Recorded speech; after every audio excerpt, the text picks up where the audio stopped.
ഞാൻ 10 ഹജ്ജ് ചെയ്തു, ഒരു കാര്യമില്ല, കാലം പിടിച്ച ഒരൊറ്റയേറാണ്. അല്ലാഹു നമ്മളെ കാക്കട്ടെ. നകളിക്കാൻ വരട്ടെ. ഹജ്ജ് ഉംറയൊന്നും ഒന്നുമല്ല. നിന്റെ നാവ് കൊണ്ട് ആവശ്യമില്ലാത്തത് പറഞ്ഞിട്ടുണ്ടെങ്കിൽ നരകം അവർക്ക് ഉറപ്പാണെന്ന് ഹബീബ് മുഹമ്മദ് മുസ്തഫ. ഹദീസാണിത്, ഞാൻ വെറുതെ ഇടുന്നില്ല. ഇല്ല ഹസായിദു അൽസിനതിഹിം, നാവ് കൊയ്തെടുത്ത പാപങ്ങളാണെന്ന് സയ്യിദുനാ റസൂലുള്ളാഹി. മനസ്സിലാക്കിയോ? ചെറിയ കാര്യമില്ല, ആവശ്യമില്ലാത്തത് പറയരുത്. നാവ് ശ്രദ്ധിച്ചോണം. നാവിനെയാണ് കടിഞ്ഞാനിടേണ്ടത്. നബിയനാ റസൂലുള്ളാഹി സ്വല്ലല്ലാഹു അലൈഹി വസല്ലം തങ്ങൾ പറഞ്ഞില്ലയോ, 2 അവയവങ്ങളെ നിങ്ങൾ ശ്രദ്ധിക്കണേ സ്വഹാബ. 2 അവയവങ്ങൾ ശ്രദ്ധ ചെലുത്തണമെന്ന് നബിയുനാ റസൂലുള്ളാഹി. 1 താടിയല്ലുകൾക്കിടയിലുള്ള നാവാണ്, 2 തുടയല്ലുകൾക്കിടയിലുള്ളതാകുന്ന ജനനേന്ദ്രിയമാണ്. നാവിനെയും ജനനേന്ദ്രിയത്തെയും സൂക്ഷിച്ചാൽ സ്വർഗം കൊണ്ട് ഞാൻ ജാമ്യം നിൽക്കാമെന്ന് നബിയുനാ റസൂലുള്ളാഹി. മയ്യൽമല്ലി മാ ബൈന ലിഹ്യൈഹി വമാ ബൈന ഫഖദൈഹി അൽമല്ലഹുൽ ജന്ന സദഖ റസൂലുള്ളാഹി. താടിയല്ലിനിടയിലുള്ള നാവും തുടയല്ലിനിടയിലുള്ള ജനനേന്ദ്രിയവും ലൈംഗിക അവയവവും, ഈ 2 അവയവം കൊണ്ട് മനുഷ്യൻ സൂക്ഷ്മത വെക്കാമെന്ന് എന്നോട് ജാമ്യം നിന്നാൽ അൽമല്ലഹുൽ ജന്ന, അവന് സ്വർഗം ഉറപ്പാൻ, ഞാൻ അവന് സ്വർഗം കൊണ്ട് ജാമ്യമാണെന്ന് ഹബീബ് മുഹമ്മദ് മുസ്തഫ. 2 അവയവം പറഞ്ഞുള്ളൂ. ഒന്ന് നാവ്, മറ്റൊന്ന് ലൈംഗിക അവയവം. ഇത് 2ലേക്കും കൊണ്ടെത്തിക്കുന്ന തെറ്റാണ് ഈ ലോകത്ത് നടക്കുന്നത് മുഴുവനും. മുഴുവൻ തെറ്റും, ഏത് തെറ്റും എണ്ണിക്കോ ഒക്കെ ഈ 2 അവയവങ്ങൾ കൊണ്ടുള്ളതാണ്. അല്ലാഹു നമ്മളെ സാലിഹ്യങ്ങൾ ചേർക്കട്ടെ. എത്ര കുടുംബ ബന്ധങ്ങൾ തകർത്തു ഈ നാവ്, എത്ര അയൽപക്ക ബന്ധങ്ങൾ നഷ്ടപ്പെടുത്തി ഈ നാവ്, എത്ര സമൂഹ ബന്ധങ്ങളെ തകർത്തെറിഞ്ഞു ഈ നാവ്.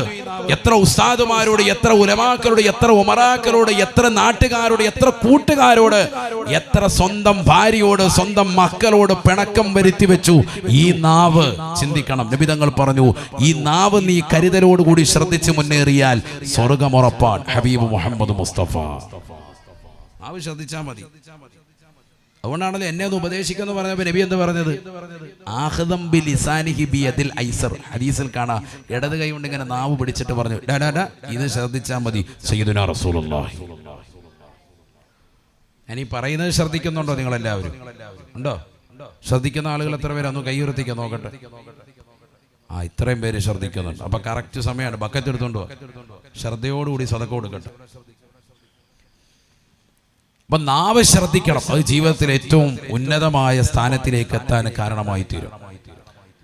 നബിയുനാ റസൂലുള്ളാഹി സ്വല്ലല്ലാഹു അലൈഹി വസല്ലം തങ്ങൾ പറയുകയാണ്, റഅയ്തുൻ നാർ വറഅയ്തു ഫീഹാ ഇംറഅതാ മുഅല്ലിഖതൻ ലിസാനഹാ ഇലൽ ഉസ്തുവാനതി മിനൻ നാർ. നബിയുനാ റസൂലുള്ളാഹി സ്വല്ലല്ലാഹു അലൈഹി വസല്ലം തങ്ങൾ ഉറപ്പെടുത്തുകയാണ്, റഅയ്തുൻ നാർ, കത്തിച്ചുലയ്ക്കുന്നതായ നരകത്തെ ഞാൻ എൻ്റെ കണ്ണ് കൊണ്ട് കണ്ടുപോയി സ്വഹാബ. വറഅയ്തു ഫീഹാ ഇംറഅതാ, ആ നരകത്തിൽ ഒരു പെണ്ണിനെ ഞാൻ കാണുകയാണ്. മുഅല്ലിഖതൻ ലിസാനഹാ ഇലൽ ഉസ്തുവാനതി മിനൻ നാർ, നരകത്തിലെ തൂണിനോട് അവളുടെ നാവിനെ അല്ലാഹു സബാനിയാക്കളാകുന്ന ശിക്ഷയുടെ മലക്കുകളെ കൊണ്ട് നാവിനെ വലിച്ച് കെട്ടിയിരിക്കുകയാണ്. നരകത്തിലെ നടുക്കളത്തിലുള്ള തീജ്വാലകൾ പറത്തപ്പെട്ട തൂണിലേക്ക് നാവിനെ വലിച്ച് കെട്ടപ്പെട്ടിരിക്കുകയാണ്.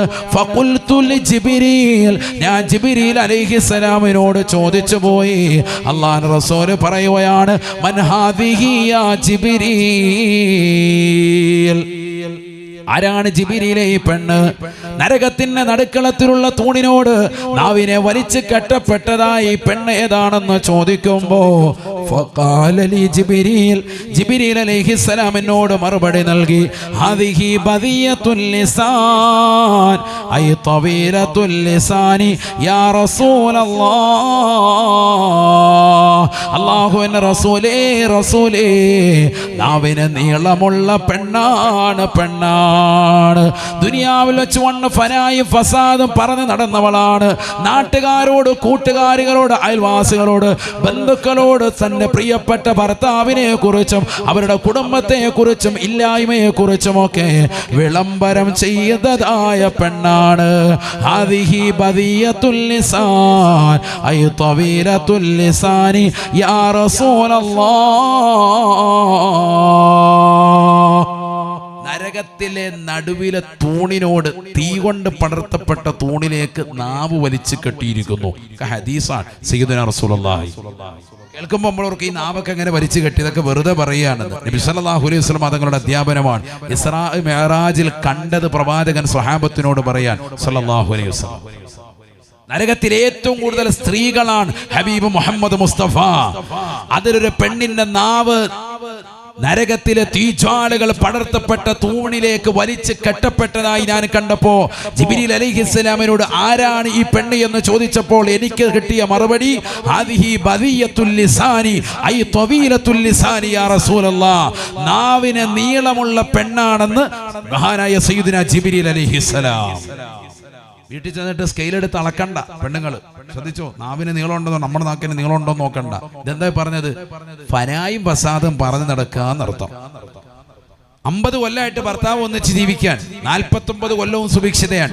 ഒരു കൊല്ലം ഒരു ദിവസം എന്തെങ്കിലും ഒരു വിഷമം ഉണ്ടായാൽ അന്ന് എല്ലാം ഇട്ടെറിഞ്ഞു പോകും. അന്ന് പറയും ഇങ്ങടെ കൂടെ കൂടിയിട്ട് ഇന്ന് വരെ ഒരു ഹൈറും കിട്ടിയിട്ടില്ല.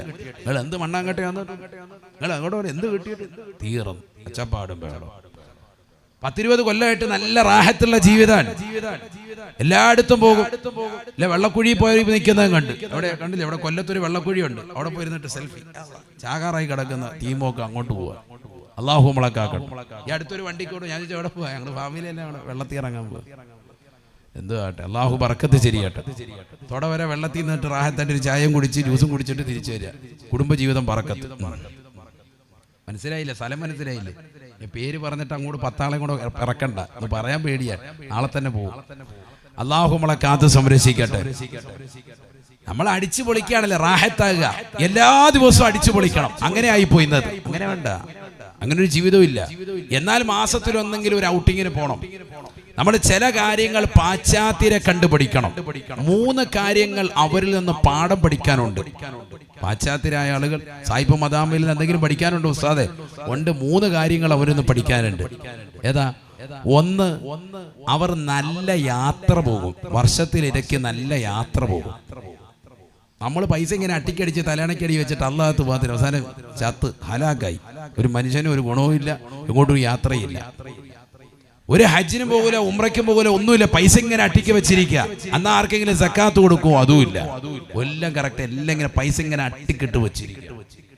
പൈസ ഉള്ളവർ ഇഷ്ടം പോലെയുണ്ട്. കരുനാഗപ്പള്ളിക്കാരൻ ആർക്കാ കാശില്ലാത്ത? കേരളത്തിൽ ഏറ്റവും കാശുള്ള ആളുകൾ ഞാൻ പറയുന്നത് കരുനാഗപ്പള്ളിക്കാരൻ തന്നെയാണ്. കാശുണ്ട്, കൊണ്ട് ഇറക്കാൻ അള്ളാഹ് കട്ടിക്കടിക്കണം. അള്ളാഹു നമ്മളെ സാലിഹീങ്ങൾ ചേർക്കട്ടെ. ഇറക്കുമെന്നാണ് പറയുന്നത്. ഇറക്കുവോ? ഇറക്കുമെന്നാണോ പറയുന്നത്? അത് പറയത്തില്ല. പറഞ്ഞാൽ ഞാൻ ലാസ്റ്റ് പിരിക്കും. അപ്പൊ എനിക്ക് കിട്ടണം. അതാനങ്ങത്തില്ല. നിങ്ങൾ ക്യാമറ വന്ന് തിരിച്ചേക്കണം ഇടയ്ക്ക് കേട്ടാ. ഇവിടെ ഉള്ളവരൊക്കെ ഒന്ന് കണ്ടോട്ടെ. എല്ലാവരും എഴുന്നേക്കുന്നതിന് മുമ്പ് എല്ലാവരും ഒന്ന് കാണട്ടെ. എന്നിട്ട് വേണം നോക്കാം. നമ്മുടെ അമീ മുസ്ലിയാരൊക്കെ ഉണ്ട് ഇവിടെ. അള്ളാഹു ബർക്കത്ത് ശരിയട്ടെ. ശരിക്കും ശ്രദ്ധിക്കണേ. കാശുണ്ട് ഇഷ്ടം പോലെ, പക്ഷെ ഇതും കൂടെ കൊടുക്കണ്ടേ? കൊടുക്കുന്നവരുണ്ട്, രഹസ്യമായി കൊടുക്കുന്നവരുണ്ട്, പരസ്യമായി കൊടുക്കുന്നവരുണ്ട്. ഇല്ല എന്നല്ല. അള്ളാഹു നമ്മളെ സാലിഹീങ്ങളെ ചേർക്കട്ടെ. വരവിനനുസരിച്ചുള്ള കൊടുക്കലുണ്ടോ? ഹബീബായ റസൂലുള്ളാഹി സ്വല്ലല്ലാഹു അലൈഹി വസല്ലമ തങ്ങൾ തന്റെ പ്രിയപ്പെട്ടതാകുന്ന അനുയായികളോട് പറയുകയാണ്, ഫവല്ലാഹി, ഈ ലോകത്തിന്റെ ജഗന്നിയന്താവായ പരിപാലകനായ സർവേശ്വരനായ സർവാധിപതിയായ സർവലോക സൃഷ്ടിപ്പിന് സംഹാരകർത്താവായ അല്ലാഹുവിനെ തന്നെയാണ് സത്യം. മൽ ഫഖറ അഖ്ശ അലൈക്കും, നിങ്ങളുടെ മേൽ ദാരിദ്ര്യമല്ല ഞാൻ ഭയക്കുന്നത്. വലാകിൻ അഖ്ശ അലൈക്കും അൻ തുബസത ദുനിയാ, നിങ്ങളുടെ മേൽ ഈ പാവപ്പെട്ട മുഹമ്മദിനുള്ള ഭയപ്പാട് ദുനിയാവ് നിങ്ങൾക്ക് വിശാലമാകലാണ്, ദുനിയാവ് നിങ്ങൾക്ക് വിശാലമാകലാണെന്ന് ഹബീബ് മുഹമ്മദ് മുസ്തഫ. ഫതനാഫസുഹാ കമാ തനാഫസുഹാ, മുൻഗാമികൾക്ക് ദുനിയാവ് വിശാലമായതുപോലെ നിങ്ങൾക്കും ഈ ദുനിയാവ് വിശാലമാക്കി തരുമോ?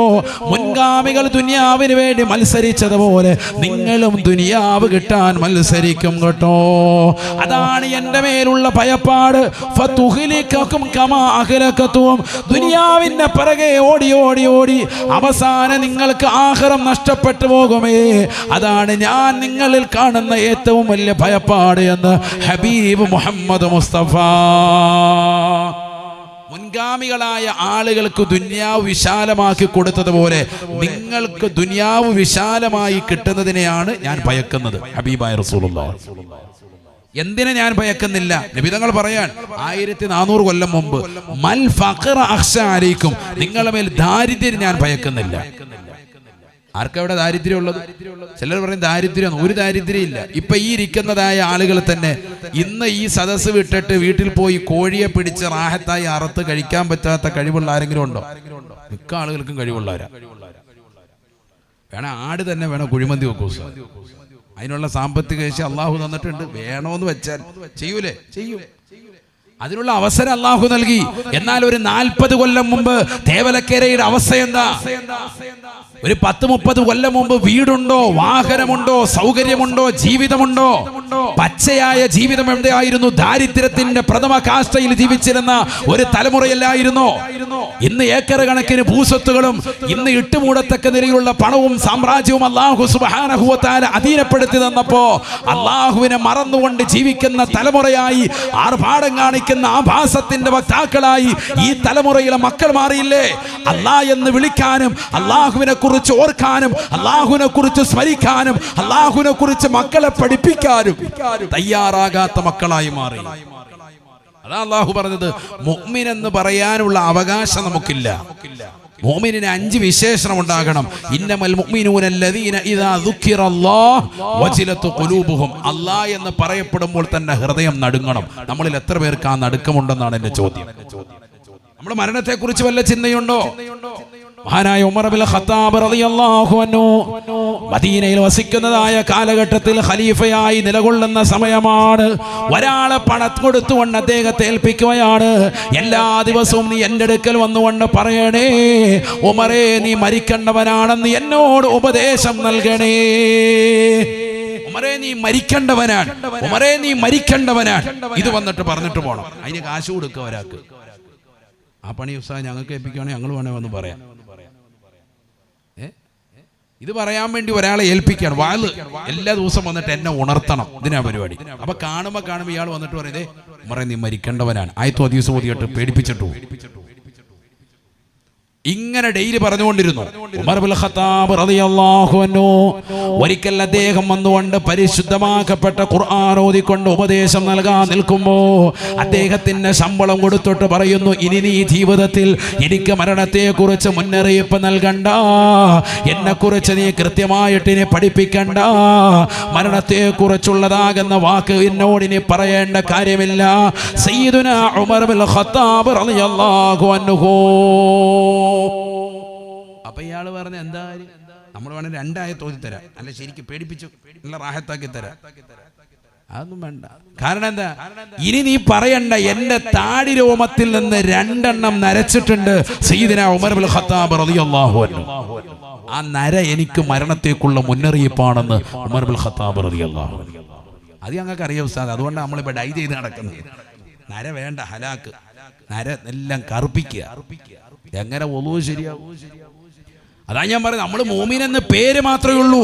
ചെയ്യുന്നത് മുഴുവനും കാപട്യത്തിന്റെ പ്രവർത്തനം, കാഫിരീങ്ങളുടെ പ്രവർത്തനം, അവിശ്വാസികളുടെ പ്രവർത്തനം മുസ്ലിം വെച്ച് പുറത്തുകയാണ്. എങ്ങനെ നമ്മുടെ ഇബാദത്തുകൾ സ്വീകരിക്കപ്പെടും? വയസ്സ് 60 ഇപ്പോഴും നരയൊന്നുമില്ല. നല്ല റാഹത്തായിട്ട് ഞാനും മമ്മൂട്ടിയൊക്കെ ഒരേപോലെ. യഥാർത്ഥ കോലമെന്ന് കാണണം ഈ പറഞ്ഞ സിനിമാ നടന്മാരുടെ. അള്ളാഹു പൂവിട്ട് പൂജിക്കും. അള്ളാഹു നമ്മളെ കാക്കട്ടെ. ഇവരീ ഡൈ ചെയ്തും ഈ കോലത്തിലേക്ക് നിൽക്കുന്നത് കൊണ്ടല്ലേ, അല്ലെങ്കിൽ അവരുടെ യഥാർത്ഥ പ്രായം മറ്റുള്ളവർക്ക് മുന്നിൽ ശരിക്കറിയൂലേ? അവരുടെ ആ രൂപത്തിലൊന്ന് കണ്ടു നോക്ക്. ഫാൻസ് അസോസിയേഷൻ ഉള്ള ആളുകളോട് തന്നെയായി പറയുന്നത്, അവരുടെ യഥാർത്ഥ രൂപത്തിലൊന്ന് കണ്ടാൽ പച്ച വെള്ളം കുടിക്കത്തില്ല. ഇപ്പം തന്നെ തൊലിപ്പുറത്തെല്ലാം വന്നു തുടങ്ങിയിട്ടുണ്ട്, അടയാളങ്ങളൊക്കെ വ്യക്തമായിട്ടുണ്ട്. കുറേ പേര് ഇപ്പോഴും അവർ ഭയങ്കര തഖ്വയുടെ അഹ്ലുകാരാന്ന് പറഞ്ഞ് ഇപ്പോഴും നിൽക്കുന്നു. നല്ല നിസ്കരിക്കും ഞങ്ങളുടെ ആക്കാന്നാണ്. എന്താ ചെയ്യാതെ കരിച്ച് കഴിഞ്ഞിട്ട് ഇങ്ങോട്ട് ഇറങ്ങിയിട്ട് അന്യ പെണ്ണിനെ കെട്ടിപ്പിടിച്ചുകൊണ്ട് റാഹത്തായിട്ട് ഡിൻഡോൽഫി മന്ദാകിനി നല്ല റാഹത്തുണ്ട്. ഒരു സ്വർഗം അള്ളാഹു നമ്മളൊക്കെ ആക്കട്ടെ. അത് വേറെ വിഷയം പോട്ടെ. ഹല്ലി വല്ലി ഞാൻ പറയുന്നത് എന്തുകൊണ്ട്, നമ്മളെ ആളുകൾ പിൻപറ്റുന്നത് ഇവരെയൊക്കെ. അവരെന്ത് ചെയ്യുന്നു അത് അതേപോലെ പ്രവർത്തിക്കുക. റസൂലുള്ളാഹി സ്വല്ലല്ലാഹി അലൈഹി വസല്ലം തങ്ങളല്ലേ ഏറ്റവും സുന്ദരൻ. ആ പ്രവാചകരുടെ സൗന്ദര്യം എന്താ ഈ സമുദായം ഒപ്പിയെടുക്കാത്തത്? ആ പ്രവാചകർ കഴിച്ചതുപോലെ, ആ പ്രവാചകർ ജീവിച്ചതുപോലെ സംശുദ്ധമായ ജീവിതം എന്തേ ഈ തലമുറ ഒപ്പിയെടുക്കാതെ പോകുന്നത്? നബി സല്ലല്ലാഹു അലൈഹി വസല്ലം തങ്ങളുടെ ഇബാദത്തുകൾക്ക് എന്ത് കുറവുണ്ടായിരുന്നു? ആ പ്രവാചകരുടെ ഭക്ഷണ രീതിക്ക് എന്താണ് പ്രയാസം ഈ സമൂഹത്തിന്? എന്തേ നമ്മുടെ ജീവിതത്തിൽ അത് പ്രാവർത്തികമായി കൊണ്ടുവരാത്തത്? നമ്മൾ മുഅ്മിനീങ്ങളാണെന്ന് പേര് മാത്രം, അള്ളാഹുവിനെ കുറിച്ച് ഒരു ചിന്തയുമില്ലാതെ ഫനായും ഫസാദും പറഞ്ഞുകൊണ്ട് അങ്ങനെ കഴിയുകയാണ്. وَإِذَا تُلِيَتْ عَلَيْهِمْ آيَاتُهُ زَادَتْهُمْ إِيمَانًا പരിശുദ്ധമാക്കപ്പെട്ട ഖുർആനിന്റെ വചനങ്ങൾ ഓതപ്പെട്ടാൽ ഈമാൻ വർദ്ധിക്കുന്നവരാണ്. അവരാണ് മുഅ്മിൻ എന്ന് വിശുദ്ധമായ ഖുർആൻ. ആരാണ് മുഅ്മിൻ? അതാണ് ഇന്നത്തെ ദിവസം ഈ സദസ്സിലൂടെ അടയാളപ്പെടുത്തുന്നത്. മുഅ്മിനിന്റെ വിശേഷണങ്ങൾ 5. 1, അല്ലാഹ് എന്ന് പറയപ്പെടുമ്പോൾ തന്നെ ഹൃദയം നടുങ്ങും. 2, അല്ലാഹുവിന്റെ വിശുദ്ധമായ ഖുർആന്റെ ആയത്തുകൾ ഓതപ്പെട്ടാൽ അവന്റെ ഈമാൻ വർദ്ധിക്കും. അൽ-ഈമാനു യസീദു വയൻഖുസു. ഇമാം ബുഖാരി റഹിമഹുല്ലാ അദ്ദേഹത്തിൻ്റെതാകുന്ന സ്വഹീഹിൽ കൊണ്ടുവന്നിട്ടുള്ള ഒരു ബാബ് തന്നെയാണ്. ഈമാൻ വർദ്ധിക്കുകയും ചുരുങ്ങുകയും ചെയ്യും. നല്ല കാര്യങ്ങൾ കൊണ്ട് ഈമാൻ വർദ്ധിക്കും, തിന്മകൾ കൊണ്ട് ഈമാൻ നഷ്ടപ്പെടും. കള്ളു കുടിച്ചാൽ, വ്യഭിചരിച്ചാൽ ഒക്കെ ഈമാൻ കുറയും, ഈമാൻ നഷ്ടപ്പെട്ടു പോകും. من شرب الخمر ينزع منه الإيمان كما ينزع قميصه من رأسه. നബീനാ റസൂലുള്ളാഹി സ്വല്ലല്ലാഹു അലൈഹി വസല്ലം തങ്ങൾ പറഞ്ഞില്ലയോ, ആരെങ്കിലും ലഹരി നുണഞ്ഞുവോ, കഞ്ചാവ് അടിച്ചുവോ, എമ്മടിച്ചുകൊണ്ട് നിലകൊള്ളുന്നതായ ആളുകളുണ്ടോ, യൻസിഉ മിൻഹുൽ ഈമാൻ, അവനിൽ നിന്ന് ഈമാൻ ഊരപ്പെട്ടു പോകുമേ. കമാ യൻസിഉ ഖമീസഹു മിൻ റഅസിഹി, അവന്റെ തലയിലൂടെ ഖമീസ് ഊരപ്പെടുന്നത് പോലെയെന്ന് നബിയുനാ റസൂലുള്ളാഹി ആദരവായ പ്രവാചകർ സല്ലല്ലാഹു അലൈഹി വസല്ലമ തങ്ങൾ പഠിപ്പിക്കുകയാണ്, ഓർമ്മപ്പെടുത്തുകയാണ്. അതുകൊണ്ട് തന്നെ ഈമാൻ വർദ്ധിക്കുമേ ഖുർആൻ കേട്ടാൽ, ഈമാൻ കുറയുമേ ലഹരി നുണഞ്ഞാൽ. തിന്മ ചെയ്താൽ ഈമാൻ കുറയും, നന്മ ചെയ്താൽ ഈമാൻ വർദ്ധിക്കും. وَإِذَا قُرِئَ الْقُرْآنُ فَإِذَا قُرِئَ الْقُرْآنُ فَاسْتَمِعُوا لَهُ وَأَنصِتُوا لَعَلَّكُمْ تُرْحَمُونَ. ഖുർആൻ കേൾക്കുന്നവരാകണേ. ആ ഖുർആൻ കേൾക്കുന്നതിലൂടെ അല്ലാഹു നിങ്ങൾക്ക് തീർച്ചയായും കരുണ ചൊരിയുമെന്ന് വിശുദ്ധമായ ഖുർആൻ. ലഅല്ല എന്ന പദം സാധാരണ രീതിയിൽ അറബി ഗ്രാമർ അനുസരിച്ച്, വ്യാകരണം അനുസരിച്ച് ലിത്തറജി, പ്രതീക്ഷയ്ക്ക് വകയുണ്ട് എന്നാണ് മഅന. എന്നാൽ ഖുർആനിൽ ലഅല്ല വന്നാൽ ലിത്തഹ്ഖീഖി, ഉറപ്പായിട്ടും അല്ലാഹു കരുണ ചൊരിയുമെന്ന് അർത്ഥം വെക്കണമെന്ന് മഹാനായ താജുദ്ദീൻ സുബ്കി റഹിമഹുല്ലാ ജമുൽ ജവാമിയിലൂടെ ഇറങ്ങപ്പെടുത്തുന്നു. وإذا قرئ القرآن فاستمعوا له وأنصتوا. നിങ്ങൾ ഖുർആൻ കേട്ടാൽ നിങ്ങൾ ശ്രദ്ധിക്കണേ, കേൾക്കണേ. ലഅല്ലക്കും തുർഹമൂൻ, ഉറപ്പായും അല്ലാഹു നിങ്ങൾക്ക് കരുണ ചൊരിയും. ഖുർആൻ കേട്ടാൽ ഉറപ്പാണ് കരുണ. അല്ലാഹു തൗഫീഖ് തരട്ടെ. ഹൃദയത്തിൽ കാരുണ്യമുണ്ടാകും, മക്കൾ സാലിഹീങ്ങളാകും.